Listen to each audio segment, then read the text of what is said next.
इसके बाद next chapter है आपका शैव तथा भागवत धर्म, मतलब कि शिव से रिलेटेड और कृष्ण से रिलेटेड जो धर्म है उसको हम लोग शैव और भागवत धर्म क्रमशः कहते हैं। इसके अंतर्गत पहला क्वेश्चन जो दिया हुआ है वह दिया हुआ है भागवत संप्रदाय के विकास में किसकी देन अत्यधिक है। मतलब जो भागवत संप्रदाय है उसके विकास में वो कैसे प्रचलन हुआ, उसमें सबसे अधिक देन किसकी है। ए नंबर विकल्प है पार्थियन, बी नंबर विकल्प है हिंद यूनानी लोग, सी नंबर विकल्प है कुषाण और डी नंबर विकल्प है गुप्त। यह क्वेश्चन पूछा गया था 39th बीपीएससी प्री 1994 में क्वेश्चन पूछा गया था। तो इसका सही आंसर हो जाएगा विकल्प नंबर डी यानी कि गुप्त। गुप्त वंश के लोगों का भगवत संप्रदाय के विकास में सबसे अधिक देन है। इसका एक्सप्लेनेशन हम लोग देख लेते हैं कि भागवत अथवा भागवत धर्म को ही हम लोग वैष्णव धर्म भी बोलते हैं का चरमोत्कर्ष यानी कि सबसे ज़्यादा ये विख्यात कब हुआ, तो गुप्त राजाओं के शासनकाल में इसको सबसे ज़्यादा प्रसिद्धि मिली।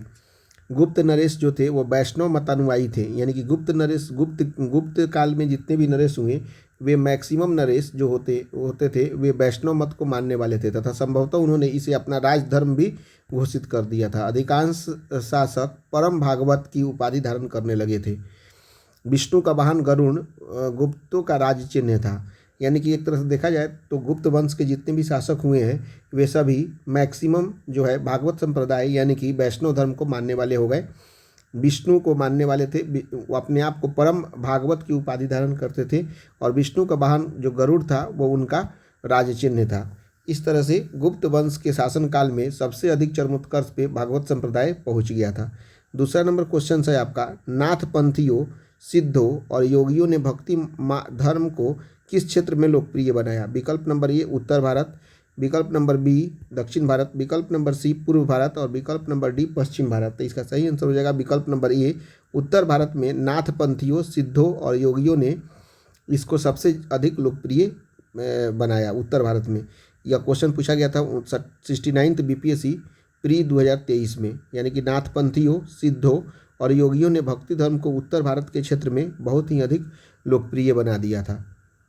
उसके बाद में देखते हैं इन्होंने साधारण तर्क वितर्क का सहारा देकर रूढ़िवादी धर्म के कर्मकांडों और अन्य बनावटी पहलुओं और तत्कालीन समाज व्यवस्था की आलोचना की। यानी कि ये जितने भी नाथ संप्रदाय और लोग भी, जैसे गोरखनाथ का जो मंदिर है आपका गोरखपुर में, वो नाथ संप्रदाय से ही संबंधित है। तो इन्होंने तर्क वितर्क का सहारा लेकर जितने भी समाज में रूढ़िवादी धर्म, कर्मकांड और बनावटी समाज में कुरीतियाँ फैली हुई थी उसका विरोध करके एक नए प्रवृत्ति को, नए चलन को इन्होंने प्रश्रय दिया।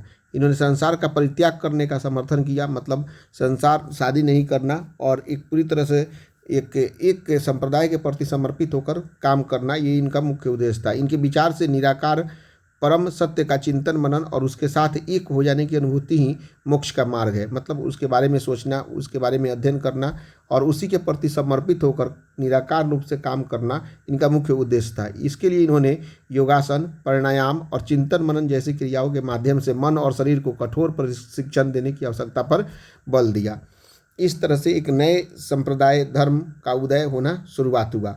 मतलब दो तो मुख्य थे, एक थे आपको शैव संप्रदाय के लोग और एक थे आपको भागवत संप्रदाय के लोग। इसके अलावा भी कुछ छोटे छोटे संप्रदाय के लोग जैसे नाथ संप्रदाय हुए और भी बरकरी संप्रदाय, इस तरह के बहुत सारे का अभ्युदय हुआ। तो इस तरह से हमारा शैव धर्म और भागवत धर्म हो गया। अब इसके बाद में हम लोग नेक्स्ट चैप्टर पढ़ेंगे छठी सती ईस्वी पूर्व राजनीतिक दशा। इसमें केवल हम लोग क्वेश्चंस को कर रहे हैं बीपीएससी में जो पूछे गए हैं।